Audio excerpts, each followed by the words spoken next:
The IRS is gearing up to go after people it believes are cheating on their taxes. That means it may be paying a lot of attention or more attention to what you're doing. So we got senior Democrats in Congress have agreed to raise their proposed tax reporting threshold from banks from $600 to $10,000. Now that sounded like, okay, well that's a little bit more reasonable because they want to get, quote, high net worth individuals. But it's cumulative. It's not a one-time payment. It's over the course of a year.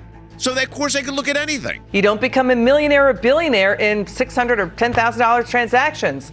They're still creating this IRS dragnet into everyone's finances. Why don't they start looking to their own waste, fraud, and abuse? Why are they snooping on everyone else? The average family of four spends approximately $1,400 a month on food. That is $16,000 a year. That exceeds the $10,000 a year threshold that the IRS would receive under the legislation proposed by the Democrats. The federal government is prohibited by the Fourth Amendment from unreasonable search and seizure. And the federal government cannot look at your private property without a search warrant.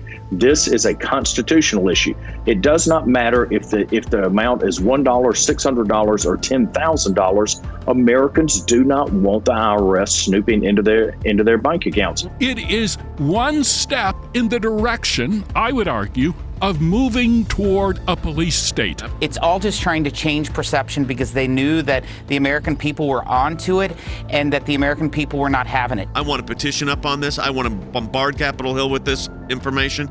I want to make sure we've got legal briefs ready to go to challenge this, Andy. We got to get on this. We're on it. You could rest assured. We are not going to let this bill become law. We're going to fight back. This is IRS abuse.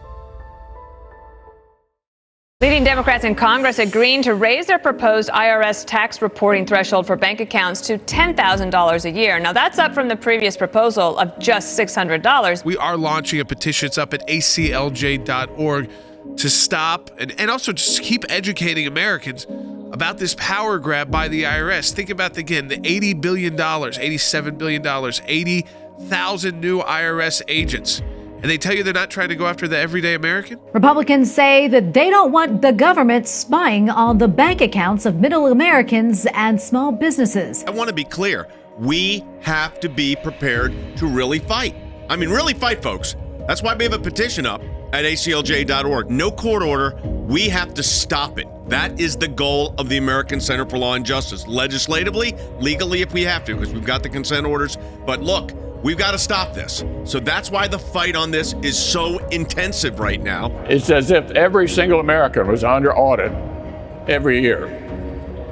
This is completely outrageous, a violation of privacy, and I hope in the end those advocating this will back away from it. I think the American people are going to go berserk over this. The Democrats want access to data with no probable cause, no warrant, no court order. Basically, they say that every single thing that you do as an American citizen on a given day is subject to their approval. Any American who makes more than $29 a day or spends $29 a day, you are a target. And that's the majority of Americans. We're supposed to be the country that values individual liberty. And this is a direct assault on individuals' liberty. This looks like getting the IRS into every American citizen's life with no probable cause, no court to protect, nothing. For the second time, the Justice Department asking the Supreme Court to temporarily block the new Texas law that bans many abortions. It first went into effect in Texas in September, but the justices at the time denied a petition to block the law. Earlier this month, a federal judge did block it, but the law was reinstated by an appeals court days later, ultimately upheld by the Fifth Circuit. Texas did something very unique here with focusing on the heartbeat of the unborn child. The Texas law bans abortions after a baby's heartbeat is detected. But what it did, which was different, is that it puts the power of enforcement into the hands of private citizens. With the Texas case, you have an indirect challenge to Roe by giving the citizens of Texas enforcement power with respect to a Texas heartbeat law. I think it's a very innovative approach. The baby is a baby and it has rights.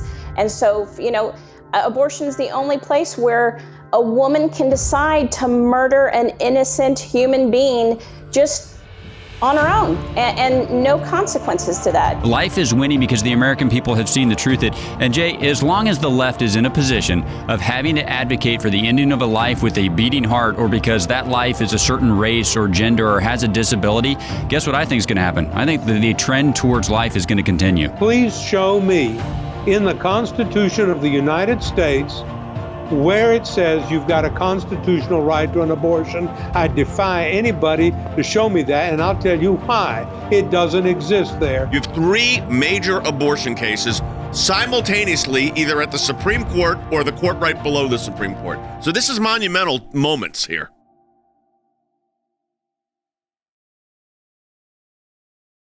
The man behind the controversial Trump-Russia dossier is speaking out for the first time since the document was released back in 2017.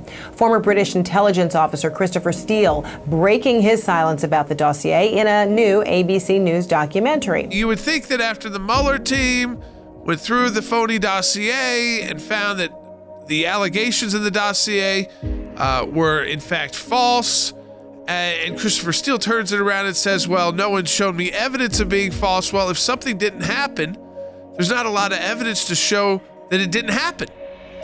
There was no evidence that it did happen. The burden was on him. The Steele dossier had alleged Cohen met secretly with Kremlin officials in Prague. Those were allegations the FBI later said were not true, according to the Inspector General report. I've never been to Prague. Never have. I've never been to the Czech Republic. Did Michael Cohen go to Prague? There's no evidence. Did Donald Trump engage in the salacious behavior alleged by the Steele dossier? There's no evidence. Did Christopher Steele fabricate the dossier? I think there's a mountain of evidence, including evidence that comes from the FBI. The infamous document included 35 pages of intelligence memos that painted a picture of collusion between the Trump campaign and the Russian government. This was all about politics, a presidential race. He could have stopped it. He could have come clean early to say, hey, I was wrong. My sources were wrong. And he didn't. He allowed this whole abuse to happen. And I blame him. I blame him and his recklessness. The basis was, as Rick said, that Donald Trump was a Russian agent conspiring with Russia to win an election and then would be a Russian agent as president of the United States. Pretty hardcore stuff. Found all not to be true. So why are they resurrecting this guy? Overnight from North Korea, a report that the country has tested a missile that could be fired from submarines, making it a far greater threat to the United States. So North Korea has test fired for the first time in 2 years a submarine-launched ballistic missile. Now you might be thinking, okay, so ballistic missiles, and what about their ICBMs? Here's the difference between a submarine-launched ballistic missile. The submarine, of course, can go undetected. It can be moved around and maneuvered closer to U.S. assets, closer to South Korean assets, and so you don't have to have the capabilities of an ICBM to still have a very lethal and very dangerous weapon. Major advance in weapons technology by China.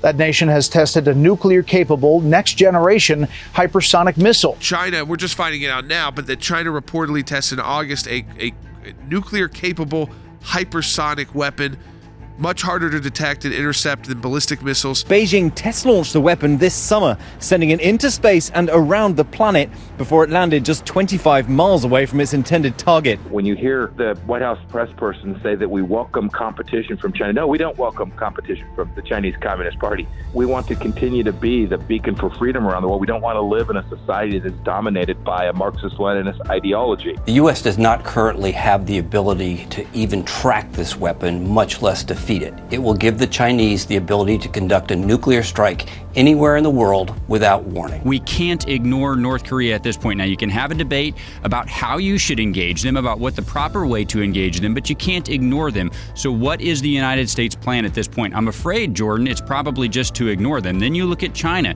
They have made it abundantly clear what their mission is. Their mission is to be the next superpower of the world, and they are committed to it. Jordan, are we committed to it? Is this administration committed to it? They make it day by day tougher and tougher and tougher to respond to the growing threats.